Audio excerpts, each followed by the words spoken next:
They look at her sitting alone and they whisper like it's a tragedy. They see her walking without a circle and they label her lonely. They see the empty seats around her and think it means she has no value. But what they don't understand is this solitude ain't weakness, it's training. It's where vision sharpens, where strength is forged, where character gets tested in silence. A woman with no friends is not a woman with no power. She's a woman who refuses to settle for counterfeit connections. See, the world worships popularity, but popularity is cheap. It's noisy, it's temporary, it disappears the moment you stop entertaining. But legacy is quiet. Legacy is patient. Legacy is built in the hours when nobody's watching. And sometimes to build legacy, you gotta walk alone. So I don't pity the woman with no friends. Respect her. Because while you busy searching for company, she's busy searching for alignment. While you chasing approval, she's chasing purpose. While you playing for the crowd, she's building for eternity. A woman with no friends is not invisible, she's unstoppable. When you hear the phrase a woman with no friends, most people think about loneliness first. They think about a life where nobody calls, nobody checks in, nobody to share laughs with, nobody to cry to. That picture in their mind is heavy, almost tragic, like something's missing. But if you really step back and look deeper, what they call isolation can often become independent. What the world might call alone, she might call free. Because when you don't got friends crowding your circle, when you don't got noise in your ear every day, you get a rare gift that most people never learn how to handle: silence. And silence, that quiet space, can either crush you or it can build you. It depends on how you see it. For a woman with no friends, that isolation becomes a mirror. Every moment by herself forces her to see herself with no filters, no distractions, no voices telling her who she is or who she should be. A lot of people don't know themselves because they never had to sit alone long enough to ask those hard questions. They keep people around just to avoid the echo of their own thoughts. But when you got no one else, when the phone don't ring, when your social calendar is empty, you either fall apart or you build yourself into something unshakable. That's where independence is born. Think about it. Most people live their life reacting to what their friends say, reacting to what their crew is doing, reacting to the opinions and expectations around them. But a woman with no friends don't got that kind of noise. She moves off her own rhythm. She don't need approval before she takes a step. She don't need a green light from the group chat before she decides what's right for her. That's independence at its purest form, moving because you choose to, not because somebody else pushed you in that direction. But here's the part that's deeper. Society don't always respect that kind of independence, especially in women. They try to label it as cold, antisocial, bitter. They can't imagine that maybe she just don't need to be surrounded to feel complete. Maybe she understands that having no friends don't mean having no value. It means she values her peace more than she values popularity. And when a woman gets comfortable enough to stand on her own, that's when people start paying attention. Because truth is, most can't handle it. The difference between isolation and independence is mindset. Isolation is when you feel trapped in your solitude, when you're waiting on someone to come fill the space. Independence is when you take that same solitude and turn it into fuel. It's when you say, I got me. I trust me. I believe in me. I move with me. That's not a punishment. That's power. Because once you learn how to survive and thrive without the constant company of others, you stop being afraid of being left out. You stop being afraid of being abandoned. Nobody can use loneliness as a weapon against you if you already turn that loneliness into strength. And it's not just about sitting alone in a room. It's about what you build in that room. A woman with no friends often finds herself pouring energy into her vision, into her craft, into her goals. She got hours of focus that somebody else might waste gossiping or chasing validation. She can take the pain of not having people around and turn it into productivity, into wisdom, into art. That's how legacies are built. Some of the strongest people didn't rise because they had a crew holding them down. They rose because they had nobody and they had to figure it out with nothing but their own drive. When you depend on friends too much, you depend on borrowed energy, and borrowed energy runs out. But when you learn to pull from yourself, when you teach yourself discipline, when you master your own space, that's a battery nobody can drain. That's why what the world sees as isolation can actually be the birth of independence. Because once she learns she don't need a circle to keep her standing, she becomes unstoppable. She can still welcome people, she can still love, she can still connect, but it won't be out of desperation, it'll be out of choice. She chooses who enters her her space, not because she needs them to survive, but because she wants them to be part of what she's already built. The beauty of a woman with no friends is that she redefines what strength looks like. Strength don't always come with a crowd cheering you on. Sometimes strength comes in the silence of your own apartment.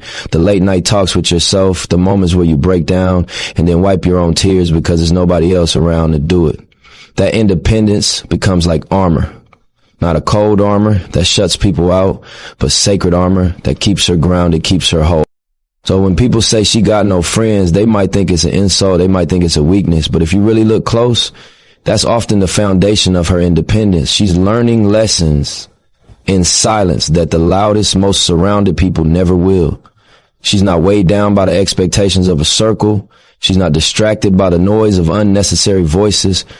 She's free to design her life on her own terms. And that freedom, that independence, is more valuable than any crowd she could ever chase. Strength in solitude is one of those lessons life teaches you when you don't have the comfort of a crowd to lean on. For a woman with no friends, solitude is not just an occasional visitor, it becomes a permanent roommate. And while that might sound heavy to some, it carries a hidden advantage that only a few people in this world ever get to taste. Solitude is where strength is born, because when you're left alone, you find out real quick whether you can carry your own weight or not. You see, the world is noisy, full of distractions, full of opinions, full of people telling you how to move and what to think. But solitude strips all that away. It leaves you with nothing but yourself. And in that silence, you either fold or you grow muscle you didn't even know you had. When a woman spends time in solitude, she starts to hear her own voice clearly. Not the voice her family told her to have, not the voice her friends shaped for her, but her voice. That's powerful because most people live their entire lives with the volume of their own soul turned down low. They keep the TV on, the music loud, the phone buzzing, the conversations constant because they don't want to face themselves. But when solitude is forced on you, you got no choice. You have to sit there and deal with your own reflection, your own mistakes, your own dreams, your own doubts. That's where strength gets built, not in the spotlight, but in the quiet corners where nobody's watching. Solitude is a gym for the mind and the spirit. Every moment alone is like lifting weights, not on your body, but on your soul. It tests your patience. It tests your discipline. It tests your ability to keep believing when there's nobody clapping for you. Imagine training for a marathon with no crowd on the sidelines, no coach cheering you on, no teammate running next to you, just you in the road. That's what solitude feels like. And if you can run that race, if you can train in silence with no applause, you build a strength that can't be taken from you. Because when the applause finally comes, it won't define you. You'll know you already had it in you before anybody else noticed. For a woman with no friends, solitude also means becoming her own comfort, her own healer, her own motivator. On the nights when the weight feels too heavy, she learns how to soothe herself, how to remind herself of her own worth. That's not weakness, that's resilience. Anybody can feel strong when they have a support system, when they got a group hyping them up. But real strength is when you can look in the mirror with no makeup, no filters, no validation, and still tell yourself, I'm enough. I'm built for this. That kind of self-talk is forged in solitude when nobody else is there to tell you those words. And solitude doesn't just create emotional strength, it creates vision. When you got space and quiet, your mind stretches in ways it can't when you're constantly surrounded. That's why some of the greatest ideas, the most legendary breakthroughs, come from people who knew how to embrace being alone. A woman with no friends can sit with her thoughts long enough to connect dots, to imagine possibilities, to sharpen her goals. While others are out wasting energy trying to fit in, she's building clarity. She's not distracted by drama, by gossip, by the constant pull of social circles. She's in her own lane, and in that lane, she starts to see the road more clearly than anyone else. Strength in solitude is also about learning how to move without depending on outside energy. A lot of people are addicted to being surrounded because they don't know how to generate their own fuel. They need someone to inspire them, someone to push them, someone to make them feel valuable. But when a woman learns how to survive in solitude, she becomes her own generator. She don't need borrowed energy. She don't need someone else's push. She builds her own fire, and that fire burns steady because it's rooted in her own soul. That's independence, but it's also strength because once you know how to stand alone, you become unshakable, even when the world around you collapses. It's not easy though. Solitude can feel like a cage at first. It can feel like punishment. People will even tell her something's wrong, like being alone means being broken. But with time, she starts to see it differently. That cage was actually a classroom. It forced her to learn lessons most people never face. Lessons about patience, about resilience, about knowing your own worth without having to prove it to anyone else. Those lessons are invisible to the outside eye, but they shape her character. And character is what carries you through storms when talent, beauty, or charm fade away. There's also a spiritual side to solitude. When you're alone, you can hear things that you'd miss in the noise. Call it intuition, call it God, call it the universe, whatever name you give it, is a deeper voice that speaks in silence. A woman with no friends often finds herself in tune with that voice. She starts to trust it, she starts to follow it, and that trust builds strength like nothing else. Because once you believe you're being guided, once you feel that inner connection, you stop chasing outside validation. You know you're exactly where you're meant to be, even if it's just you standing there. That's the gift of solitude. It doesn't just strip you bare, it rebuilds you stronger. It makes you sharp, it makes you resilient, it makes you unbreakable. A woman who's been through solitude and found her strength there is a woman you can't control, you can't manipulate, you can't break, because she already proved to herself that she can carry the weight alone. The power of self-love is one of the most underestimated forces in the world, and for a woman with no friends, it often becomes her only lifeline. When there's nobody around to clap for you, nobody around to gas you up, nobody around to remind you that you're worthy, the only voice you have left is your own. At first, that silence can be brutal, because the world conditions people to depend on approval. From childhood, we're trained to measure ourselves by who likes us, who sits with us, who calls us their friend.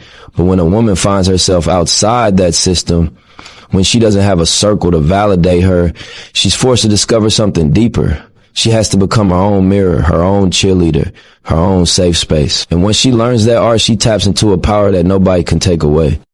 Self-love in that context isn't about posting cute quotes online or pampering yourself with a spa day. It's about survival. It's about waking up and reminding yourself that you are worthy even if the world acts like you're invisible.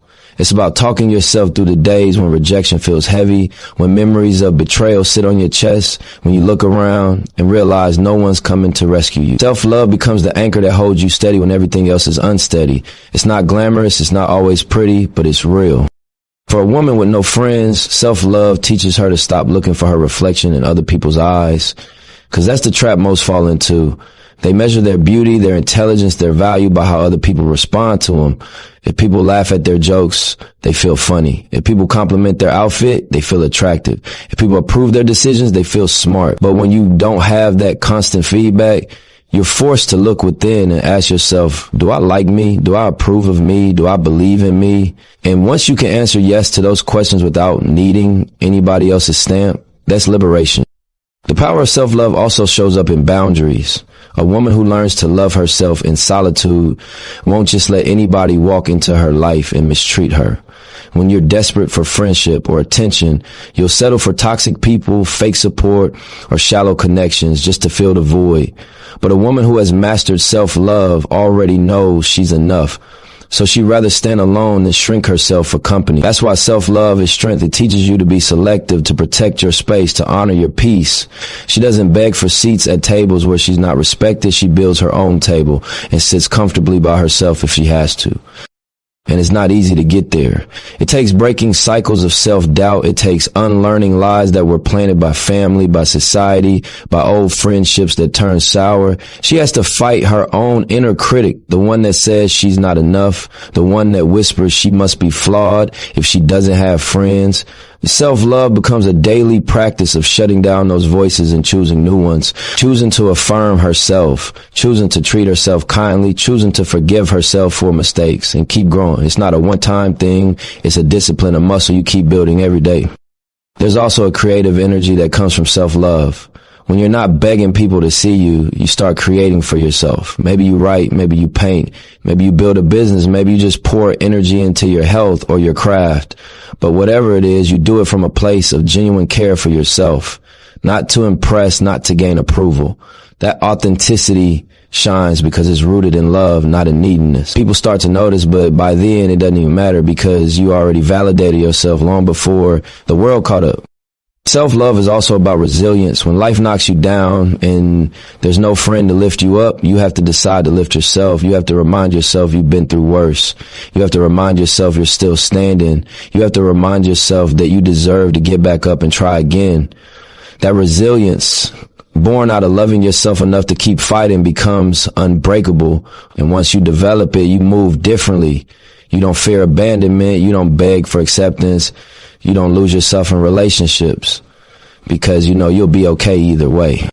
The world often looks at a woman with no friends and thinks she must be lacking something. But maybe she's not lacking. Maybe she's overflowing with self-respect, self-awareness, and self-love to the point where she won't compromise for company. Maybe she understands that her energy is too valuable to waste on shallow connections. Maybe she'd rather sit in silence with herself than fill her life with noise that doesn't build her. That's the kind of power most people don't even recognize because they've never lived it. The real beauty of self-love is that once a woman learns it, she can give love without losing herself. She can enter friendships, relationships, partnerships from a place of fullness, not emptiness. She doesn't cling, she doesn't beg, she doesn't settle because she already loves herself enough to walk away if it costs her peace. That's when love becomes healthy. That's when connection becomes real. Because it's not rooted in desperation, it's rooted in choice. So the power of self-love is more than just a feel-good slogan. For a woman with no friends, it's the foundation that keeps her steady. It's the reason she can wake up every day and still stand tall even when the room is empty. It's the reason she can build without applause, dream without validation, and live without fear of abandonment. And that kind of power, once unlocked, makes her unstoppable. Trust and betrayal are some of the deepest lessons a woman with no friends has to carry because most of the time, she'd end up friendless by accident. People don't just wake up and decide they don't need anybody. More often than not, the story behind her solitude is written in chapters of betrayal. Chapters where trust was given freely and then mishandled. Chapters where loyalty wasn't returned. Chapters where she learned the hard way that not every smile is sincere and not every hand extended is meant to hold you up. Sometimes it's meant to pull you down. And once you've been through that enough times, once you've seen the mask slip off people you thought would never hurt you, it becomes easier to choose silence, easier to choose distance, easier to protect your heart by keeping your circle empty. Always, trust is fragile, and when it's broken, it doesn't just disappear, it leaves scars. A woman with no friends often carries those scars in silence. She remembers the conversations she thought were safe but ended up in the mouths of strangers. She remembers the time she leaned on someone and they weren't there. The time she celebrated others only to be forgotten when it was her turn. Each betrayal doesn't just hurt in a moment. It reshapes how she sees people, how she sees herself, how she moves through the world. And after enough letdowns, she starts to realize that maybe having no friends is safer than having the wrong ones. The pain of betrayal runs deep because trust is sacred.